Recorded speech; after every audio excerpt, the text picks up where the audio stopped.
เม็ดดังสองลองตั้งตุกดังไม่อยากเสิร์พ่อแม่อยากขมันเนอจึงฮอดบ่เยอเตะสายแดนคืนตื่นว่าลืมมุนเงาเศร้าเขาตั้งสองเมื่อพ้องยามซึ่งนางนั้นห่างเห็นโคเปือสับหลังออกเมืองมาหาเงินที่เมืองไกลเขาตั้งยานหึงเมื่อโต๊ะเมืองไกลเฮามีเงินก็จอล้นปวนสุดเลยตีตามเฮือนเป็นหืออยู่ก่อสัมปอมตันวนถึงและยินข่าวพ่อแม่ต่างเฮินเงินคำว่ามีลองมองไปอยู่ต่างหลังและยินความเสื่อมดังนั้นมือขึ้นวนขึ้นหูตัวเตะมือขึ้นก็เงินต่อเตะเลยเฮ็ดได้นาน้อปล่อยไว้พ่อแม่อยู่ดังเดินสีหมอ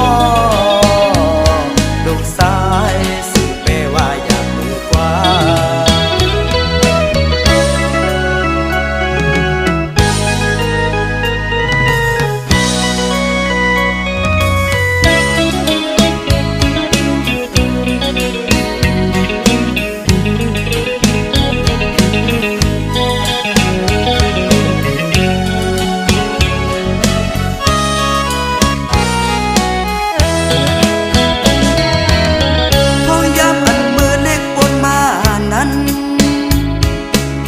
พ้องตึกเศร้าผมเงาพ่อแม่ดังสองลองตั้งตุกดังไม่อยากเสิร์พ่อแม่อยากขมันเนอจึงฮอดบ่เยอเตะสายแดนคืนตื่นว่าลืมมุนเงาเศร้าเขาตั้งสองเมื่อพ้องยามซึ่งนางนั้นห่างเห็นโคเปือสับหลังออกเมืองมาหาเงินที่เมืองไกล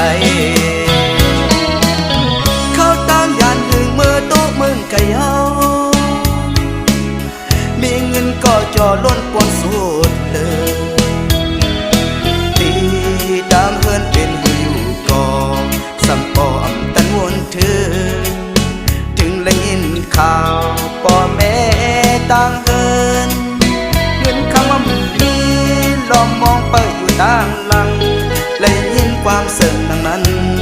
มือขึ้นวนขึ้นหูตัวเตะมือขึ้นก็เงินต่อเตะเลย